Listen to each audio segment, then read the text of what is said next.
She continued her arc as Britta Perry, the unstable do-gooder in the Yahoo Resurrected community. And she also made her debut as Mimi Rose Howard, Adam's independent and mature girlfriend on Girls. Joining us today for today's Emmy Contender Chat is Gillian Jacobs. Thanks for joining us. Thank you for having me. Quite the busy lady. I try to stay busy. I like to work, maybe a little too much. Too much? Yeah. And I'm glad I got the pronunciation right. Oh yeah, my strange name, it's Gillian, not Jillian. My mom didn't know that most people said Jillian. Yes. She read my name in a name book and named me Gillian. So. Yeah. Well, I feel like we've sort of come full circle with you, Gillian, because I don't know if you remember this, but you were like one of our first live chats, and it wasn't even with cameras. Oh yeah. It was like, you know, typing it out and answering fan questions that way. So I feel like this is sort of a great comeback. Yeah, look at you guys. You have a full studio now. Very impressive. We're very fancy. You have mugs. We have mugs, yeah. You have illuminated panels behind us.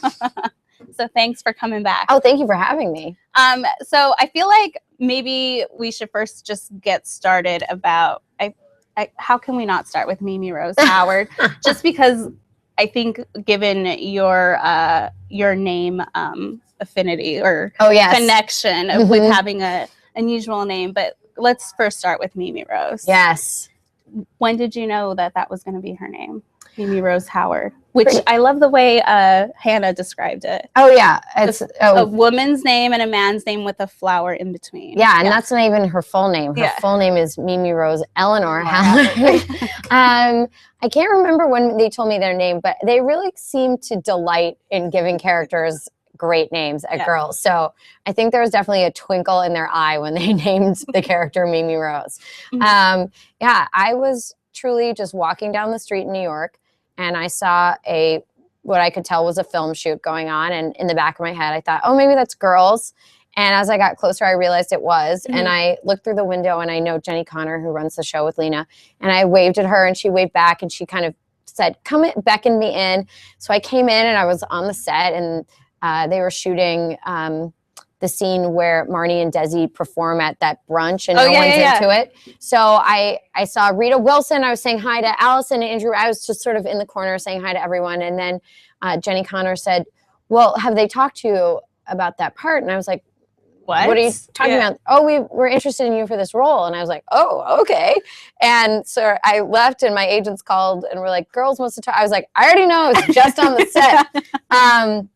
So it was like a very New York kismet way to sort of get a part. And it was really just such a gift. You know, I got to shoot in New York City in the summer and work with people, some of whom I'd known for a long time, but never gotten the chance to work with before. And it was a real dream of a job. And you had been a viewer of Girls, I assume. Yeah. Yes, I had been.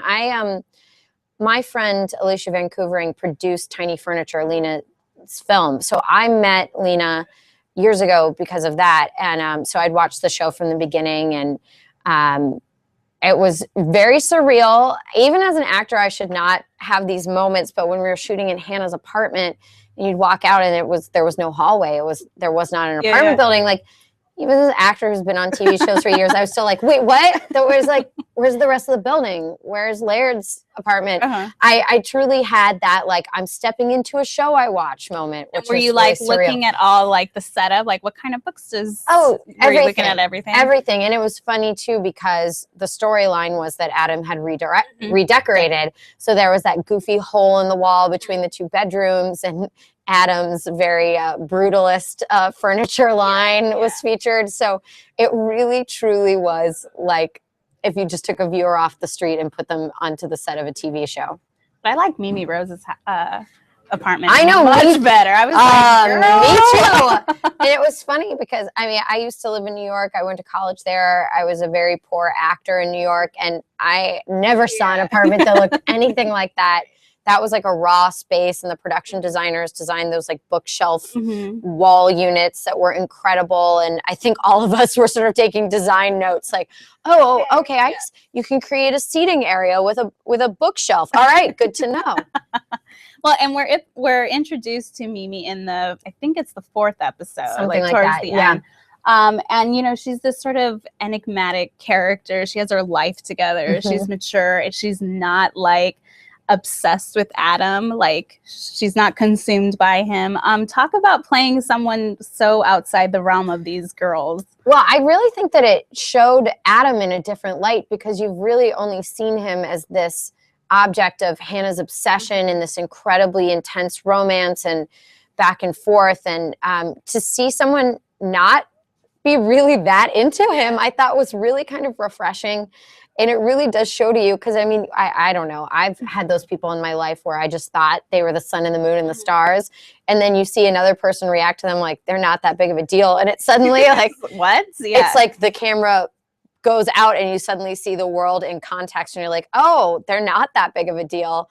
So yeah, I really enjoyed that about the character. And I feel like so often female characters are so defined and consumed with their romantic relationships. So even though we meet Mimi Rose through this relationship with Adam, it was really nice to see that she had a career that she was devoted to, and that was actually more important to her than her romantic relationship. Right. Well, and she plays this character that's like, you want to hate her, you want to not like, but she's like so nice, and you kind of are like, man, but there's nothing I can really. Yeah. I filmed that sort of faux TED Talk where and you see it as a YouTube clip. And I remember them talking about like, she's making valid points and Hannah's watching it and she wants to hate this person. But what Mimi Rose is saying is really kind of resonating with Hannah. And Hannah sort of needs to take a page from Mimi Rose's book in that instance. Yeah, I know. I would be too intimidated to talk to Mimi Rose in real life. I would like shy away from her at a party, but do you know anyone like her? I had a lot of friends who were visual artists, so I met very intimidating, cool, enigmatic people. I think at the end of the day, everybody has to wake up and go to the bathroom and make themselves a bowl of cereal. So people aren't nearly as mysterious as they like to present themselves as, but I think definitely young artists in the art world really cultivate that air sometimes. And so I've very much been at gallery openings where no one really wanted to talk to me, and they were all kind of versions of Ace and Mimi Rose. And it's a very kind of closed circle sometimes. And when you don't live in their world, they're not always that interested in talking to you. So I've definitely like hung back at a lot of art gallery openings. Well, and it was also like we talked about Adam. It was interesting because like for so long he's sort of been like the nurturer. Like he's sort of been that person that like likes to be needed. And it was interesting to see him with someone like Mimi who's like, I don't need any of that, and see how he sort of dealt with it. It was a weird dynamic for him. Yeah, that whole need-want speech that she had really, I think, put him on his heels.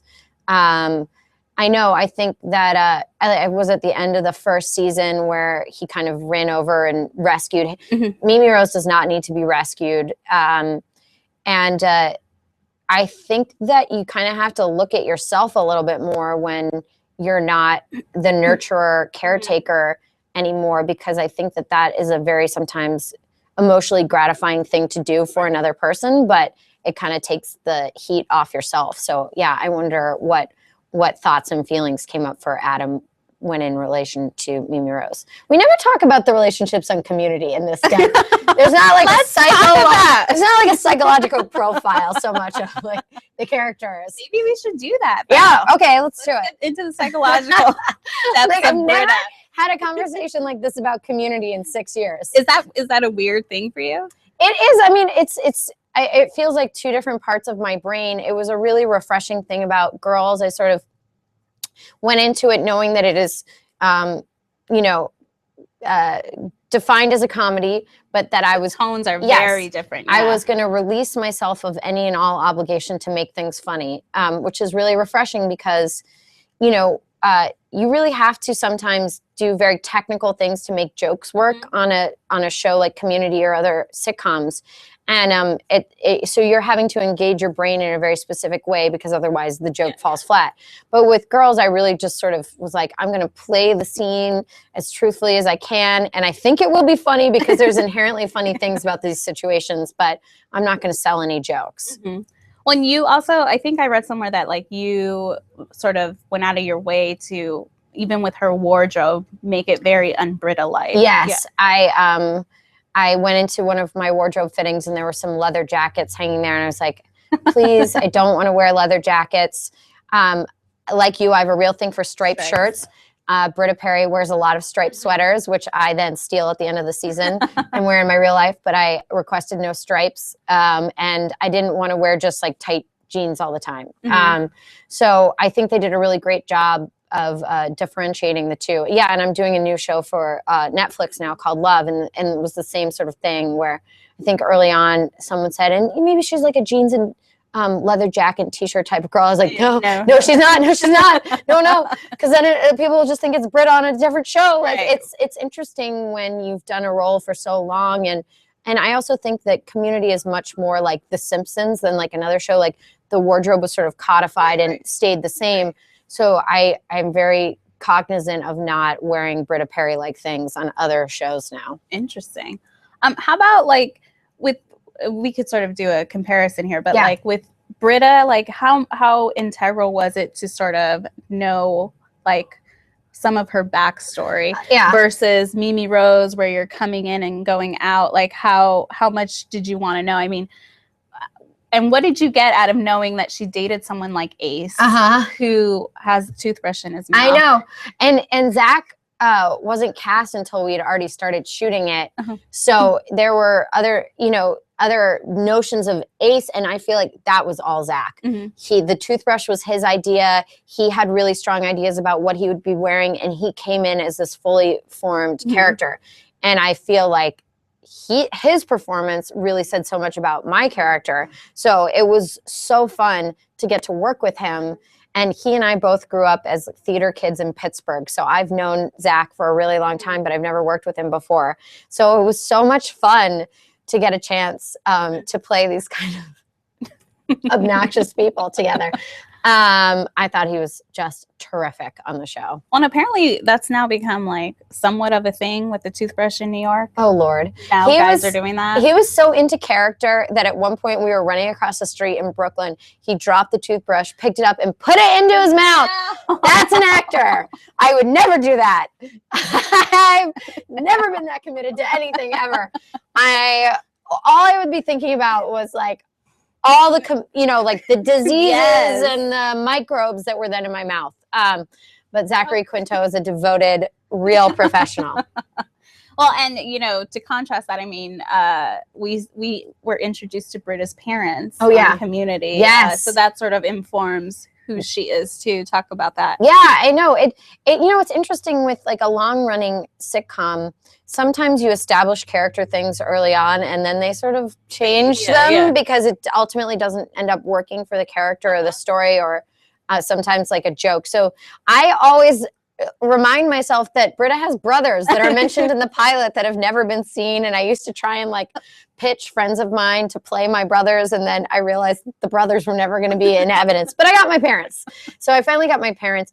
And I think it was really a subject of debate sort of among us as actors of like, Britta must come from money because she has really expensive clothes, as the internet likes to point out to me that my character could never afford my wardrobe. But it's a TV show, come on. It's a TV show, right? And yeah, she had an apartment by herself for years, didn't really have a job until this season, and didn't have to really seemingly worry about money. So I thought it was a really great both explanation of the character's lifestyle and an insight into her, that she comes from this kind of affluent upper middle class ex-hippie parents who were kind of a mess when she was a kid, but now have got it together. And I so related to that thing of like, if people meet someone in your life that you've had a difficult relationship with and they're like, they're great, what are you talking about? Like, yes. You don't know. You don't know what I went through. So, people are meeting Deb and George when they're together and nice, but they, I guess, were a little bit rough on little Britta. Well, and back to Mimi, it was sort of interesting, like the whole Ace and Adam thing, the way that played out. And I thought I seriously thought I missed something. The breakup scene. And I remember rewinding and forwarding and then going to the next episode and like, is that it? I know. That was it. I didn't want it to be it. You know, a lot of jobs, you're grateful for them, but you're like, okay, I'm ready for this to be over. I was like, what do you mean? What do you mean? But even just the conversation of, I'm choosing me, and then it's just I know. Okay. It was almost like a Mad Men type scene where someone makes a very like abrupt and final decision. Yeah. I think that Miss Mimi Rose always had one foot out the door. And it was a little sad, you know, to me that I know it doesn't make any sense for the story, but I want Ace and Mimi Rose to be like around. Like I want them That's their spinoff? Yeah, I mean, I know that Jessa would be like, get away from me, but I sort of feel like we should be on the fringes of their social scene now and make another appearance. Well, I was going to ask you, like, what do you think her group of friends is like as opposed to Hannah's? I feel like she has many girlfriends. I feel like she has many acquaintances and few friends would be I'm sure, like, you know, from what I've observed, you go to all the openings. Right. Everybody goes to all the openings. You know all the same people because it's a small world in the art world, but I don't know how many close friendships she has. And I think that she likes to probably make people feel good about themselves, but ultimately keep them at an arm's length. So I don't know how. I think her really opening up to Hannah in the laundromat was probably the most vulnerable she gets. And probably she doesn't get that vulnerable with many people. I love that she writes poems for people that are doing. God. That are trying to dry. I know. Trying to dry their clothes and she's writing poems. Good Lord. How about like seeing it all come together? Because you only know what's happening in your cab ride and your scene, and then to like, did you watch it from home and see it all come together? Like how? Yeah, I only saw very little snippets of when I went in and, you know, re-recorded some lines. So I would see little bits of scenes. But yeah, even the cab scene between Adam and Ace, which I read, but I'd never seen them do it. And it was so great. Yeah. Seeing the two of them in that scene together, and other people's storylines as well, seeing like Marnie and Desi, what was happening with that, because it's really one thing when you read it and then a whole other thing when you see it brought to life. So that was really fun for me. I know, I was just so sad that I wasn't in more of them. Well, I was surprised you didn't get like this explicit sex scene. I know, right? You weren't properly inducted there. Well, maybe I also thought in my head that was also showing Adam in a different light. Right? Because we have seen, yeah. So maybe this is like, you know, because he had that relationship with Sherry Appleby's character as well that was problematic. Yeah, and so I think maybe there was also an attempt to see this is a woman who's not obsessed with Adam, and the basis of their relationship isn't sexual. And I also think that maybe that makes him not quite sure where he stands if someone isn't obsessed with him sexually as well. And that you have that moment in the bedroom where you talk about like, I wake up 15 minutes before and I pretend I'm asleep and you're like kissing my cheek and tucking me in. It's more lovely. Yeah. And he makes her breakfast with a lot of fish. I don't know that I would want to eat that much. I mean, like, I like a bagels and lox, but that was just like, it was a lot of fish. It was a fish and cheese plate for breakfast. He's an odd man. Well, and there was a pivotal scene with Mimi Rose. Where she sort of does a drive-by of telling him, I had an abortion yesterday.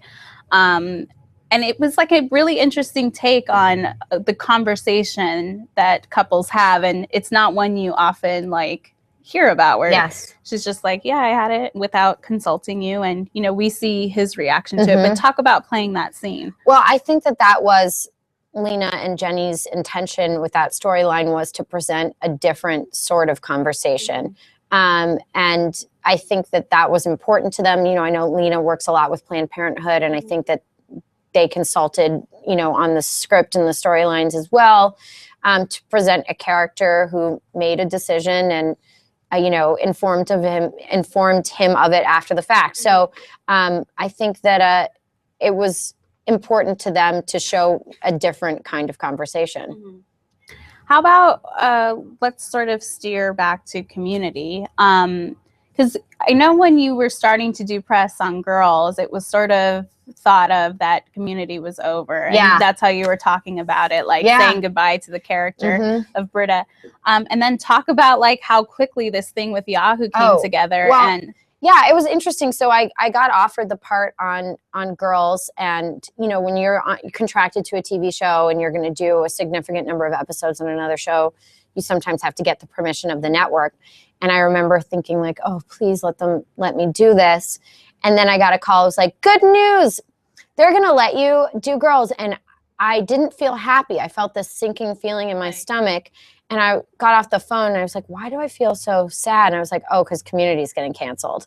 And then about a week later, they canceled Community. So I kind of had a feeling. I didn't really want it to be true because we'd skirted death so many times, but it just seemed too nice.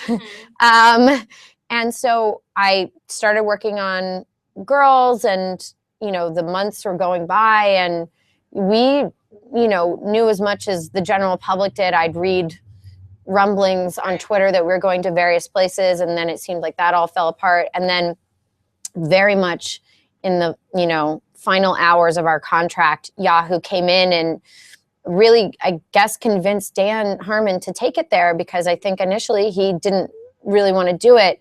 But obviously, Yahoo has proved to be an incredibly supportive, nurturing, excited partner for the show. And I think Dan felt that in their conversation and so went for it. But truly, it was like down to the wire. The final day of our contract, they announced that we were doing the season for Yahoo. And were you sort of all on board with that? And I've seen some actors departures. Depart. Yeah, no one departed because of Yahoo. Yvette Nicole Brown left because she needed to take care of her ill father. So I think that had nothing to do with Yahoo. And other people left for various reasons. But were you sort of like, I think maybe this has run its course, or were you like, no, I want to keep doing it? I mean, I cried when the show was canceled, but I think that you kind of have to learn to distance yourself emotionally. So by the time we got renewed by Yahoo, I had sort of moved on mentally. So then you kind of have to go back into that mind frame of like, this was, I also think we were threatened with cancellation for so long. It felt like the end of the world.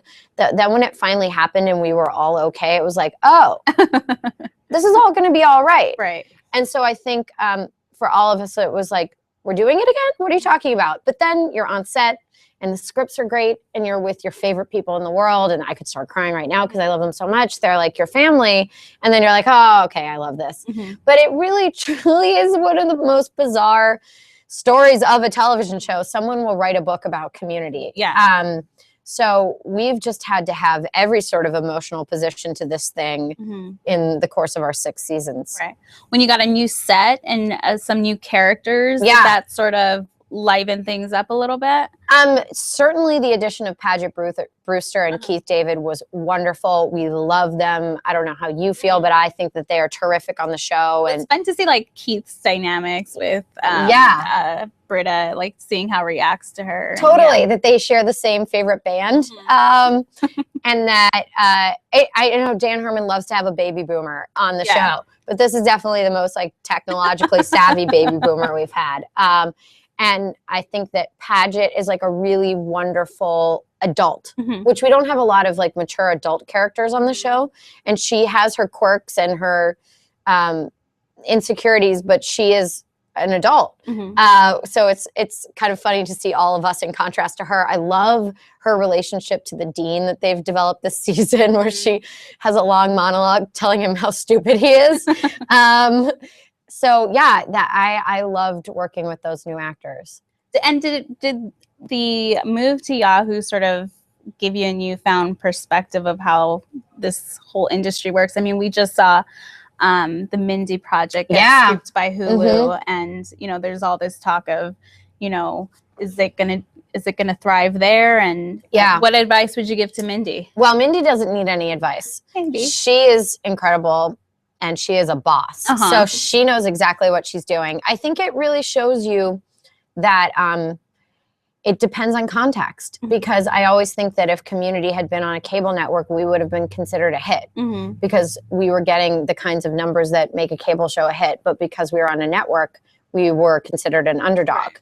I also think that it's kind of fun to sort of throw scheduling up in the air and say it really doesn't matter at all, because when you're on a network show, what night are you on? What hour are you on? What's your lead in? What's following you? Mm-hmm. Are you being preempted for a basketball game? Are you being preempted for a local Christmas special? I mean, like, there were times when we would get a flood of tweets saying, like, you've been preempted in Indiana for a local NBC affiliate parade. And there's nothing we could do about it, and so it's really, I think, empowering to show creators and actors to be like, it's there, watch it whenever it's fine by you, and that's good by us. If that's in a month, and and Yahoo has said to us as well, like, we're looking at the year. Mm-hmm. We're not looking at like next day. We're not looking at weekly, monthly. We're looking at like, how is this going to do over the course of a year? So that's really a relief because people are busy and I don't watch TV at Thursday night at 8:00. Well, and most of your fans do watch the show online. Yeah, exactly. And so, I feel like for a lot of people, their views were never being counted previously. And I don't know what the numbers are for Yahoo, and I don't really even care. Yeah. But I know that probably more people are being counted now. Okay. We're going to take some fan questions. Oh, hello. Yeah. And now I'm addressing the cameras. Hello, fans. Alan Michael. This is a weird one, just because the name's weird. But, okay.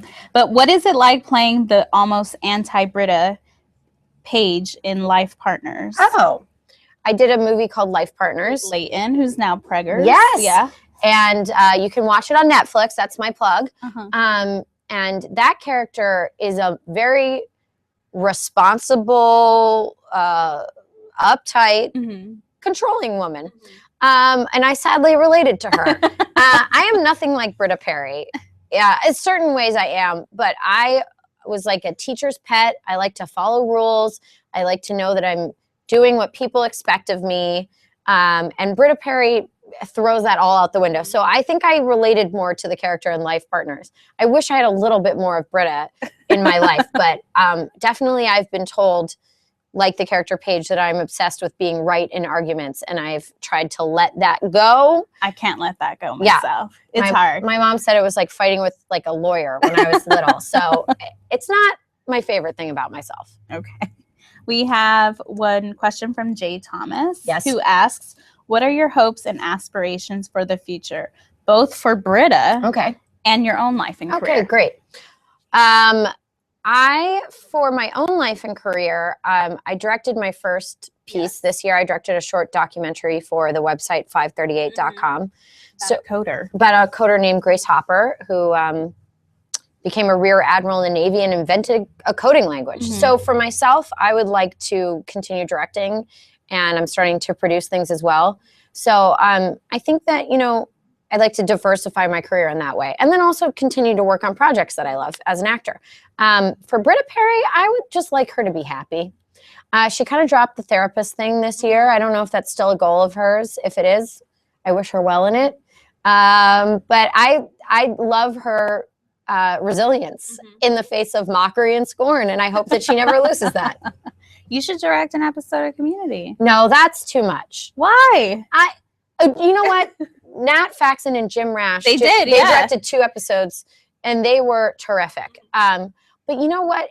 It's like herding cats with those actors. It's like just trying to get them on the set and to sit down and be quiet so we can do a take. Too much. Was the set dynamic much different than Girls, did you find? Oh, yeah. It's like pure chaos on Community. Girls is a well-oiled machine.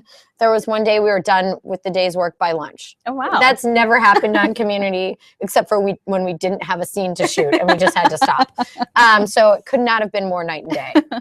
We have another fan that asked, were you nervous to join the cast of Girls and see how the fans reacted to Mimi Rose? Oh, yes. I love that we have to say Mimi Rose. Mimi Rose, Eleanor Howard. Mimi. No. Her name is not Mimi Rose.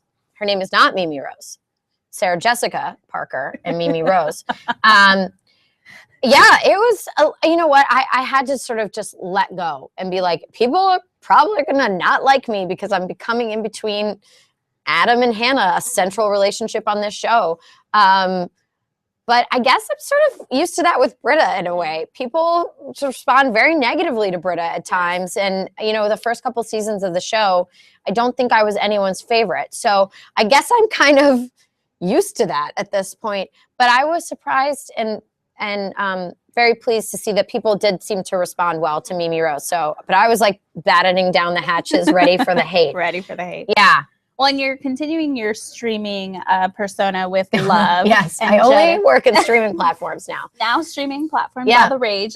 Tell us a little bit about what we can expect. You just started production last month. Yes, so it's a show called Love for Netflix that will be streaming next year. It's produced by Judd Apatow and created by Paul Rust and Leslie Arfin. And it sort of follows a relationship where it's not going to be, I don't know what to compare it to. The characters only meet at the end of the first episode. And so you're going to see my life, my work, and his life and his work. And it's shooting out and about in LA. That's another thing about like Community. We were too broke to go on location.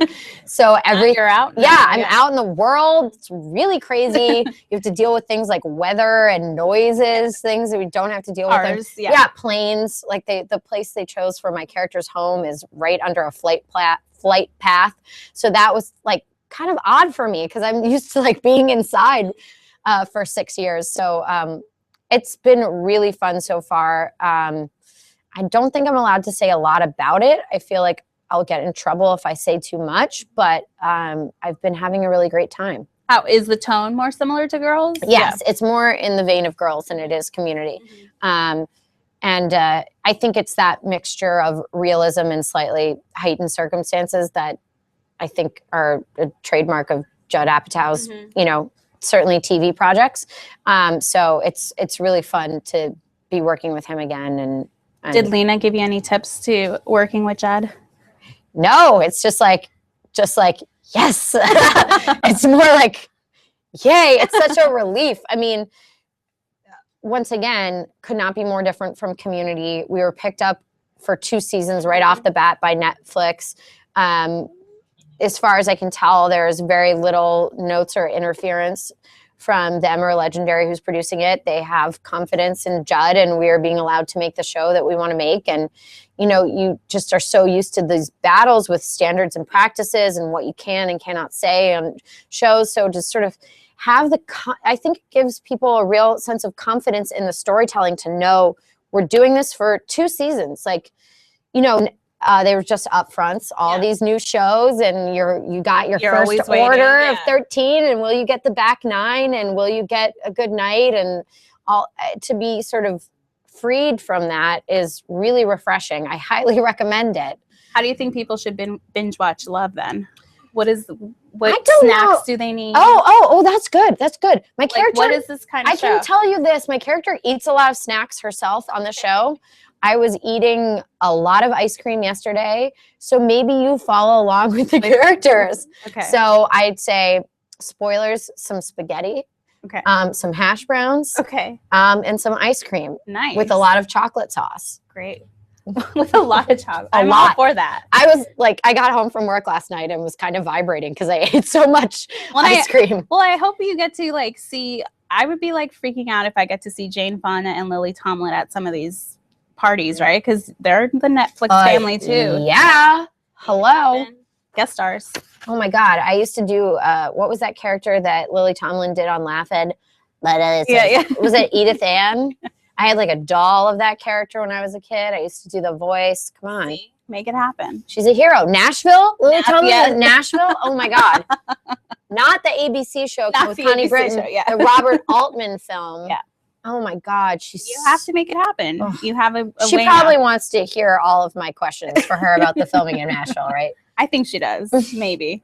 Well, Gillian, thanks so much for joining us. It was a lot of fun. Congratulations on your studio. Thank you. Thanks. And for the viewers out there, if you want to see more of our Emmy Contender chats, check out elletimes.com. Thanks. Bye.